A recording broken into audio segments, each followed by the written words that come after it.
తూర్పుగోదావరి జిల్లాలోని నర్సిపూడి అనే గ్రామంలో టాపీ మేస్త్రిగా పనిచేస్తున్న దుర్గా ప్రసాద్ అనబడే ఈ అబ్బాయి మొన్న 24వ తారీఖున శుక్రవారం తన ఇంటి మేడపైకి ఎక్కినప్పుడు అక్కడున్న కరెంటు వైరు తగిలి ఎడం చేయి సుమారుగా 70% ధ్వంసం అయిపోయిందండి. ఇప్పుడు ఈ అబ్బాయి రాజమండ్రి అభయ హాస్పిటల్లో ఐసీయూలో ఉన్నాయండి.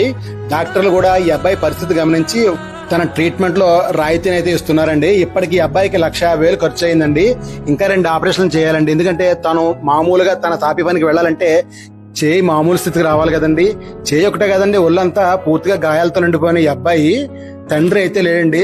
తల్లి అయితే ప్రస్తుతం ఆమె ఆరోగ్యం క్షీణించి ఆమె కూడా రాజు న్యూరో హాస్పిటల్లో ఉందండి. ఉన్నదల్లా నానమ్మ ఈ చెల్లి ఉన్నారండి.